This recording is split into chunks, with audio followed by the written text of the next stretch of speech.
Hello അമ്മ, ഞാൻ ഈ മുടി അയച്ചിരുന്നേ കുറേ പേര് വന്നിട്ട് ജാസ്മിൻ അടുക്കളയിൽ മുടി അയച്ചിട്ടപ്പോൾ മീൻസ് അയച്ചിടാൻ പാടില്ല എന്നൊക്കെ പറഞ്ഞ് നന്ദനെ ഭയങ്കര പ്രശ്നം ഉണ്ടാക്കി എന്നൊക്കെ പറഞ്ഞിട്ട് കുറേ പേര്.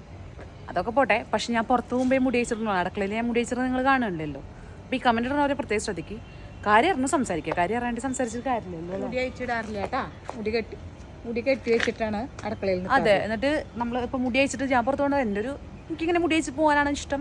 നമ്മൾ വണ്ടി പോകുമ്പോൾ മുടി കെട്ടിക്കും, അത് പറഞ്ഞതാവുണ്ടല്ലോ വെച്ചിട്ട് ഓരോരുത്തരും ഇഷ്ടമാണല്ലോ മുടി അയച്ചിടണം വേണ്ടതെന്നുള്ളത്. അത് നമ്മൾ ഫുഡ് കഴിക്കുന്ന സ്ഥലത്തും ഫുഡ് കഴിക്കുന്ന സ്ഥലത്തല്ല, ഫുഡ് ഇപ്പോൾ ഉണ്ടാക്കുന്ന സ്ഥലത്ത് മുടി അയച്ചിട്ട് കഴിഞ്ഞാൽ നമുക്കതൊരു എന്താ പറയുക, ഫുഡിലേക്ക് പോയി അങ്ങനെയൊക്കെ ഒരു പ്രശ്നം ഉണ്ടാവില്ല. അങ്ങനെ പറഞ്ഞിട്ടാണ് ഞാൻ ആ ബിഗ് ബോസ്റ്റ് അത് പറഞ്ഞത്.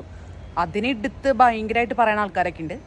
അതൊന്നും പറയേണ്ട ആവശ്യം മീൻസ് ഇപ്പം എൻ്റെ വീഡിയോസിൻ്റെ അടിയിലില്ല, കമൻറ്റ് ഇടേണ്ട ആവശ്യമില്ല. അപ്പോൾ എന്താ പറയുക, ഞാൻ എൻ്റെ ഇഷ്ടമാണല്ലോ ഞാൻ എന്ത് ചെയ്യണം എന്നുള്ളത്. ഓക്കെ, ഞങ്ങൾ പുറത്ത് പോകാൻ നിൽക്കുകയാണ്. ഓക്കെ അല്ല പിന്നെ പോയിട്ട് വരാം. ബിഗ് ബോസ് കഴിഞ്ഞിട്ട് 5 കൊല്ലം പറയും, എന്നിട്ട് കുട്ടിക്ക് ഇല്ലാത്ത പരാതിയില്ല. മുടി അയച്ചിരുന്നു, അത് ചെയ്യണു ഇത് ചെയ്യണു പറഞ്ഞിട്ട്. ആരവിടെ മുടി അയച്ചിരുന്നു?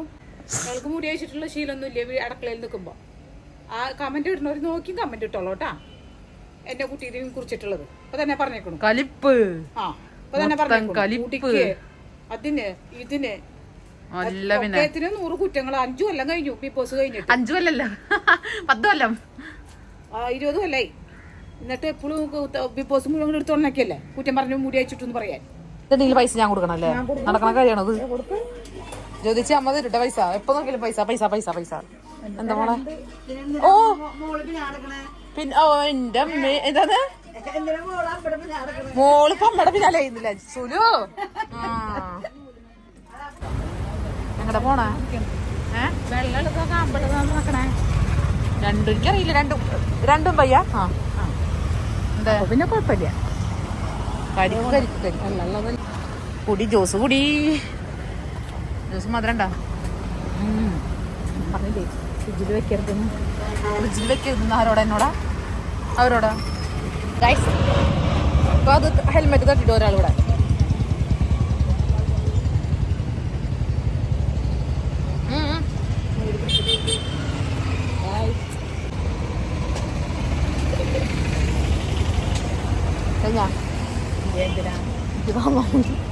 എൻ്റെ ഇവിടെ കുടിച്ചു കഴിഞ്ഞു, പക്ഷെ ഇവിടുത്തെ തമ്പുരാട്ടിയുടെ കുടിച്ചു കഴിഞ്ഞില്ല. ലാസ്റ്റ് കുടിച്ച് കഴിഞ്ഞിട്ടാ കൊണ്ടുകൊടുക്കുക. എന്താ വെള്ളണ്ടാ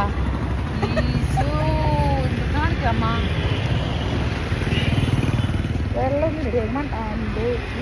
മണ്ടൻ കുടിക്കണ കുടിച്ചോ, അതാ സ്ട്രോടെ കുഴപ്പമാവും.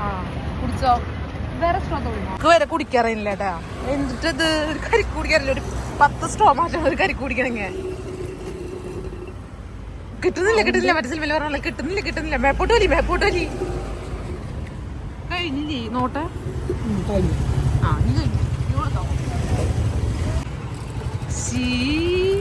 മാക്കുന്നടിക്കുന്ന അമ്മ ഇതാ വീഡിയോയിൽ വരുമ്പോ പറയിട്ട് എന്നിട്ട് എന്തിനാ ഇതിട്ടേ അതിട്ടേ ചോക്ക് ഞാൻ ഇടും. നിങ്ങൾ തിന്നട്ടല്ലേ? മുല്ലപ്പൂ വാങ്ങാൻ വേണ്ടി എന്താ നല്ല വില എൻ്റെ അമ്മേ. അങ്ങനെ ഞങ്ങളിതാ വീട്ടിലെത്തി. എന്താ കൈമ ഉണ്ടാ. അപ്പോൾ കുറച്ച് അമ്മയ്ക്ക് ഇഷ്ടമുള്ള സാധനങ്ങളൊക്കെ മേടിച്ചിട്ട് ഞാൻ കാണിച്ചു തരാം ഗൈസ്. കണ്ടാ അമ്മയ്ക്ക് ഇഷ്ടമുള്ള ഇതിന്റെ പേര് എന്നിട്ടമ്മ പേര് സീതപ്പഴമൊക്കെ മേടിച്ച് ശാരദ സീതപ്പഴമായിരുന്നു. ഞാൻ പിന്നെ പേരയ്ക്ക് ഓറഞ്ചും മേടിച്ച് അഡ്ജസ്റ്റ് ചെയ്തു. എന്താണ് പറയാനുള്ളത് ശാരദയ്ക്ക്? ഞാനത് തിന്നാം. അയ്യോ ആണോ? വീഡിയോ ഇഷ്ടപ്പെട്ടാൽ പറമ്മ ലൈക്ക് ചെയ്യുക, ഷെയർ ചെയ്യുക, സബ്സ്ക്രൈബ് ചെയ്യുക. ബൈ. അയ്യോ അമ്പാ